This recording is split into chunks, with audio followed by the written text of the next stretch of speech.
Pixel 10 Pro XL is here. AI everywhere, and it just got real. Google's newest beast, the Pixel 10 Pro XL, just hit the scene, and it's powered by their most powerful chip yet, the Tensor G5, built for on-device AI like you've never seen.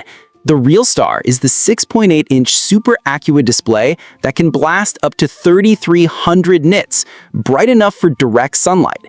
Inside, you get 16 gigabytes RAM, massive storage options, and a battery bulging at 5,200 milliamp hours, with speedy 45-watt wired and 25-watt wireless Q2 charging. Cameras? Triple lens magic. 50-megapixel wide, 48-megapixel ultra-wide, 48-megapixel telephoto, OIS on all, plus ProRes zoom up to 100x for insane detail.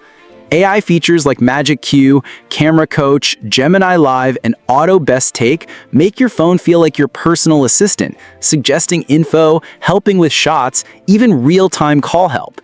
It also drops the SIM tray and goes eSIM-only, so you get a sleeker design and faster connectivity everywhere. Pre-orders started, and Google will start shipping by August 28th, and the phone packs Google's promise of 7 years of updates, making it built to last.